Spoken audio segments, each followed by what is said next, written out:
नमस्कार मित्रांनो, मी सुरेश मुरलीधर कोडितकर. यूट्यूबवर आपला जो अनवट वाट नावाचं चॅनल आहे, त्या चॅनलवर मी तुम्हा सर्वांचे स्वागत करतो. मित्रांनो, 22 एप्रिलला पहलगाम येथे दहशतवाद्यांनी भारतीय पर्यटक जे तिथं होते त्यांना धर्म विचारून गोळ्या घालून ठार केलं होतं. त्यांना कलमा म्हणायला लावला होता. त्यांच्या देहाची तपासणी केली होती आणि तदनंतर त्यांना गोळ्या घालण्यात आल्या होत्या. त्यानंतर सारं जनमन प्रक्षुब्ध झालं होतं. लोकमानस अत्यंत चिडलेल्या अवस्थेत होतं आणि तरीही जनतेने, सरकारने संयम राखून ती पावलं उचलली. सुरुवातीला आपण सिंधू पाणी करार जो होता, पाणी वाटपाचा करार, तो स्थगित केला आणि योग्य वेळी ऑपरेशन सिंदूर राबवून दहशतवाद्यांचे जे तळ होते ते तळ उद्ध्वस्त केले. किंबहुना त्यांची जी पाकिस्तानी सैन्याची जी संरक्षण सिद्धता किंवा यंत्रसामग्री जी होती तीसुद्धा नष्ट करण्यात आली. आणि त्याच्यानंतर पाकिस्तानच्याकडून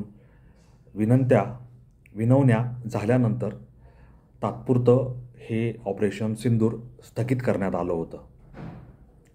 आता ह्याच्यामध्ये अनेक राजकारणाचे पैलू आहेत, अनेक समाजकारणाचे पैलू आहेत आणि आंतरराष्ट्रीय काही आयाम याला जोडलेले आहेत.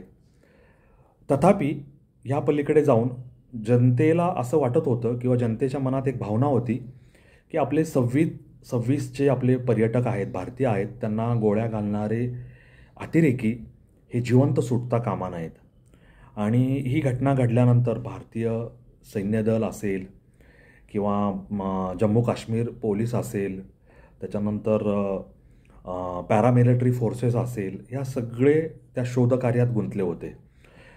दहशतवादी पाकिस्तानच्या हद्दीत किंवा नेपाळकडे पळून जाणार नाही अशा पद्धतीने नाकाबंदी करण्यात आली होती. दहशतवादांचा त्या घनदाट जंगलात मार्ग काढणं एवढं सोपं नव्हतं. तरी पण आपलं जे मनुष्यबळ आहे त्या साह्याने, तसेच आपल्याकडं जी अत्याधुनिक यंत्रसामग्री आहे, म्हणजे त्याच्यामध्ये इलेक्ट्रॉनिक्स असेल, कॉम्प्युटरची यंत्रसामग्री असेल, उपग्रह असतील, टेलिकम्युनिकेशन असेल, हे सगळं आपण तिथे वापर करत होतो. परंतु दहशतवाद्यांकडे जे संपर्क यंत्रणा होती त्या चिनी बनावटीच्या होत्या आणि त्या काही प्रमाणात आधुनिक होत्या आणि त्या रडार असतील किंवा इतर काही लहरी आधारित साधनं असतील त्याच्या टप्प्यात सापडत नव्हत्या. तथापि त्यांचा एक जो काय म्हणतात कम्युनिकेशनचं यंत्र होतं ते सुदैवाने सुरू झालं आणि ते भारतीय दळणवळण यंत्रणा जी आहे संरक्षण सिद्धतेमधली, त्याने ते पकडलं आणि दहशतवाद्यांचा ठाव ठिकाणा शोधणे आणि त्याला पूर्ण घेराव घालून त्यांना गुडघे टेकायला भाग पाडणे आणि त्यांनी तसं न करता प्रतिहल्ला चढवल्यानंतर आपल्या लष्कराने त्याला सुयोग्य प्रत्युत्तर देऊन त्यांना खड्डस्नान घालणे, ही सगळी कार्यवाही पूर्ण झाली आणि त्याला ऑपरेशन महादेव असं नाव देण्यात आलं. आता ऑपरेशन सिंदूर ते ऑपरेशन महादेव हा भारतीयांच्या वज्र निर्धाराचा एक मोठा अध्याय आहे.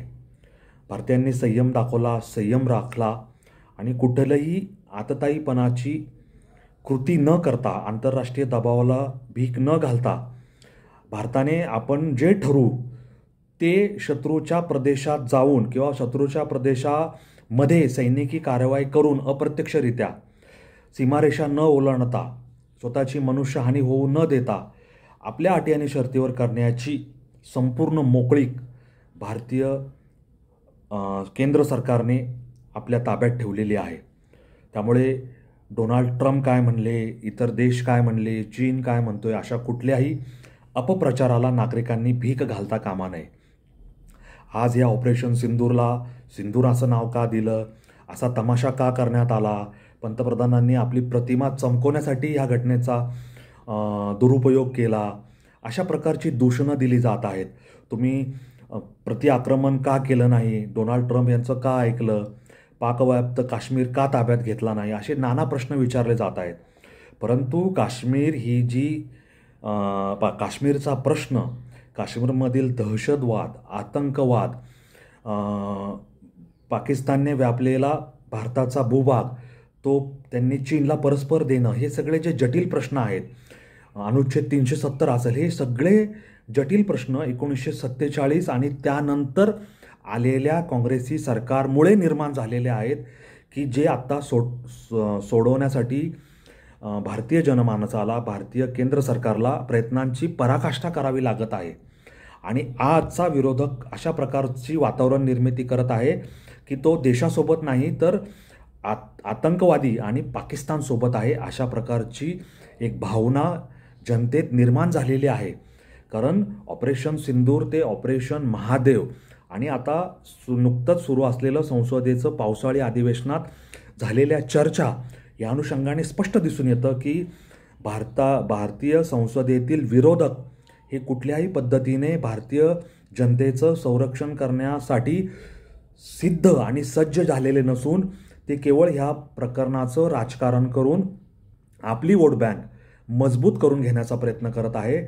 आणि त्यासाठी ते पाकिस्तानला सहानुभूती दाखवणं आणि पाकिस्तानचे जे हितचिंतक आहेत, आस्थानीतील निखारे आहेत, त्यांना गोंजारणं अशा पद्धतीचं काम करत आहे. जेव्हा भारतात दररोज कुठे ना कुठे बॉम्बस्फोट होत होते, 26/11चा मुंबईवर हल्ला झाला आणि जर्मन बेकरी बॉम्बस्फोट असेल, पुण्यातील बॉम्बस्फोट असेल, देशातील कानाकोपऱ्यात झालेले बॉम्बस्फोट असतील, त्या वातावरणातून बाहेर काढून 2014 पासून 2025पर्यंत केंद्र सरकारने, नरेंद्र मोदी यांच्या नेतृत्वाखालील खंबीर सरकारने देशाला ह्या सुरक्षित अवस्थेत आणून सोडले की दहशतवादी आणि भारताचे शत्रू हे कुठल्याही प्रकारचं दुस्साहस करू शकत नाहीत. कारण त्यांना माहिती आहे आपण अशा कुठल्याही प्रकारचं दुस्साहस करायचा प्रयत्न केला तर त्याला अत्यंत कठोर असं उत्तर दिलं जाईल ह्याची त्यांच्या मनात भीती आहे. आज भारताविरुद्ध गरळ ओकणारे किंवा भारतात काही विघातक कृती करून पाहणाऱ्या लोक हे जगाच्या पाठीवर कुठेही सुरक्षित नाहीत.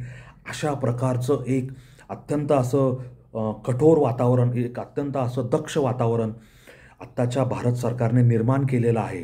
त्यामुळे दहशतवाद्यांनी थोडी जरी चूक केली तरी त्याचा त्यांना ईंट का जवाब पत्थर से, आणि पंतप्रधान ज्याप्रमाणे म्हणतात गोली का जवाब गोले से, तुम्ही जर गोळी मारली तर आम्ही तोफेचे गोळे अशा प्रकारे टाकू की तुमचं अस्तित्व नामोनिशान शिल्लक राहणार नाही.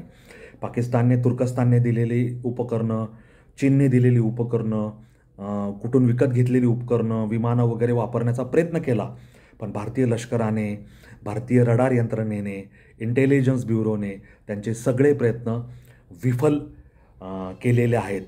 ऑपरेशन महादेवमध्ये सुलेमान असेल, हमजा असेल, आणखी कुठले त्यांचे त्यावेळेसचे पहलगाम हल्ल्यातील अतिरेकी असतील, त्यांना कंठस्नान घालून त्यांचा हिशोब चुकता करण्यात आलेला आहे. परंतु विरोधकांना या देशप्रेमी कृतीने कुठल्याही प्रकारचा आनंद झालेला दिसून येत नाही.